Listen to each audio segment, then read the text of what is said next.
Shipment received. Quality's insane. You're a legend, DPR. Dread Pirate Roberts. Told you. This is just the beginning. Blake Benthall, you're under arrest. You thought the story ended in 2013. You thought the FBI won. You thought the dark web had a final boss. You were wrong. Because when Silk Road 2.0 rose from the ashes, it wasn't just a marketplace. It was a manifesto. And the FBI, they weren't ready for what came next.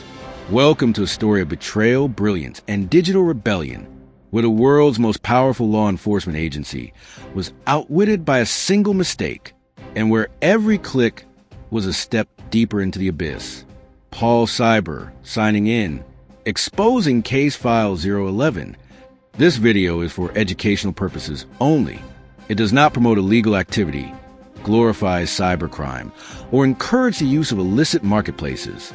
The purpose is to expose the truth behind one of the most dangerous digital crimes of the last decade, and to help you stay safe in a world where trust can be weaponized.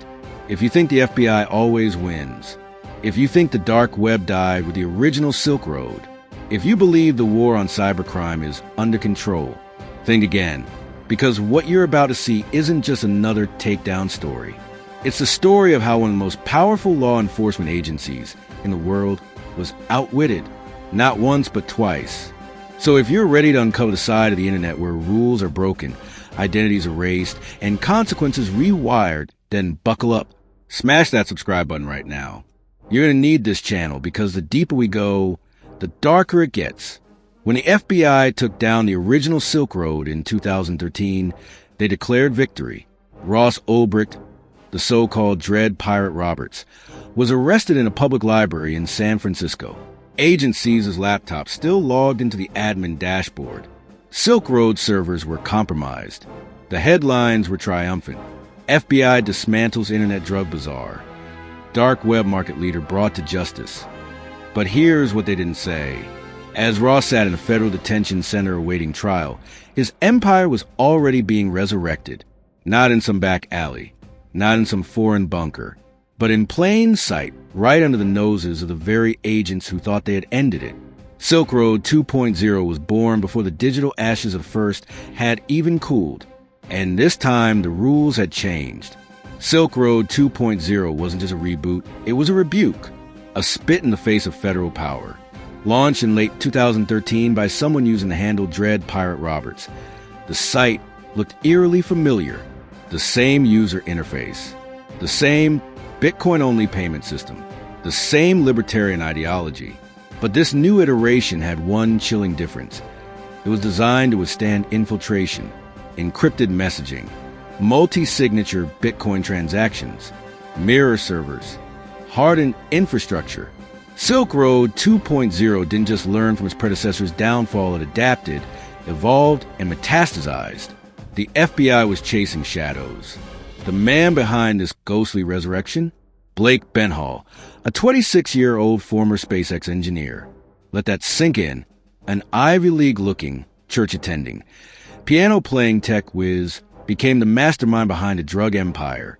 Operating under the alias Def Con, Benthall rebuilt Silk Road from scratch in less than 90 days. And it worked. At its peak, Silk Road 2.0 had over 150,000 active users.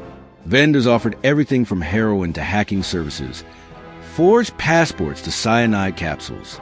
Thousands of orders were placed every week, products shipped via regular postal services. Ordinary packages, extraordinary risk. But here's the twist that broke the internet. Blake Benthall made one mistake. One tiny, fatal misstep. He reused his personal Gmail address during server registration. A single slip in operational security unraveled the illusion. And just like that, the FBI pounced. On November 5th, 2014, federal agents raided Benthall's San Francisco apartment. They found a MacBook Pro, a chat window still open with a moderator, and a cold wallet containing thousands of bitcoins. The press erupted again. Another takedown. Another victory. But this time, something was off. Behind the curtain, the FBI wasn't celebrating because they knew what the public didn't. They had caught the architect. But the blueprint was already everywhere. Within weeks of Silk Road 2.0's fall, Agora and Alphabi emerged.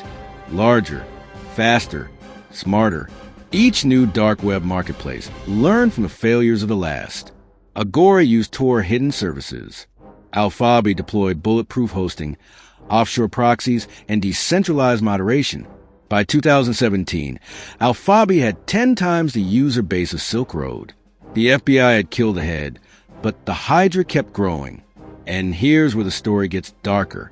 Law enforcement agencies realized they weren't just fighting marketplaces anymore. They were fighting an ideology, decentralized trust, anonymous commerce, borderless black markets. Cybercrime had evolved into a self-replicating system, a dark economy immune to traditional force. Even worse, copycat criminals emerged. In 2018, Operation Bayonet took down both Alphabi and Hansa markets, but not before thousands of users had already migrated to Dream Market. Then came Wall Street Market, Empire Market, Versus Market, each more sophisticated than the last. Each built with encrypted messaging, anti-DDoS systems, and open-source failovers. And behind the scenes, corruption, double agents, leaked FBI tactics. Multiple former law enforcement officers were caught selling investigation tips on private forums. One dark web vendor exposed leaked Europol credentials. A 2019 Interpol sting was blown because a moderator recognized the same linguistic pattern from an earlier FBI infiltration report. It wasn't just the criminals adapting. It was a battlefield itself shifting. Code against code, AI against AI, ghost against ghost. And the human cost? That's the part no one talks about. Families torn apart as teenagers overdosed on synthetic opioids purchased online. A 16-year-old girl in Utah. A 14-year-old boy in Michigan. Alone in their bedrooms from drugs that arrived in bubble-wrap envelopes. A mother in rural Illinois sold her wedding ring to pay for addiction rehab, not realizing her son could still access LSD, ketamine, and fentanyl with 2 clicks on the darknet using school Wi-Fi. Then there were the victims of identity theft. Hackers used dark web forums to buy stolen credentials, drain bank accounts, and reroute social security checks. Retirees went bankrupt. Children's identities were hijacked and used to take out fraudulent loans. And all of it linked back to infrastructure that Silk Road 2.0 normalized.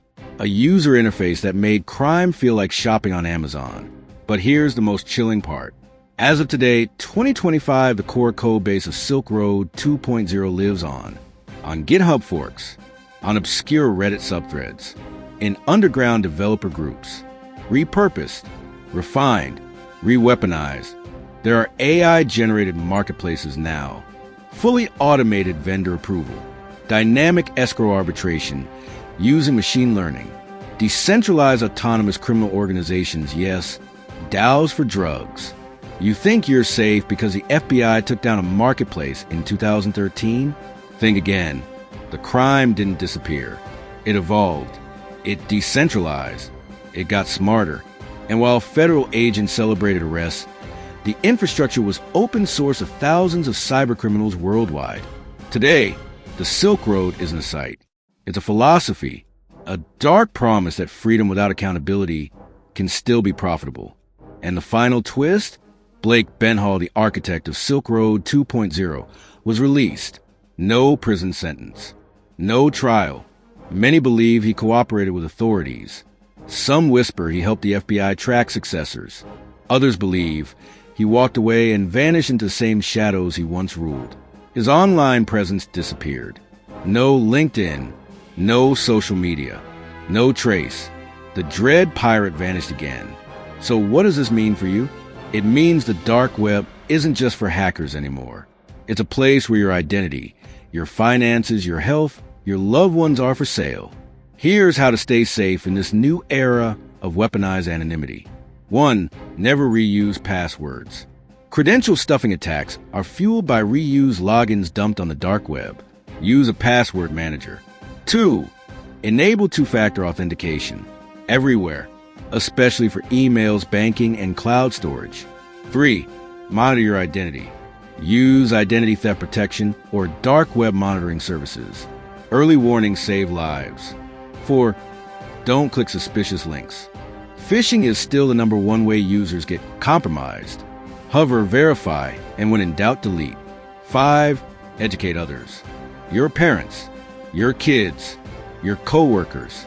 The best defense is awareness.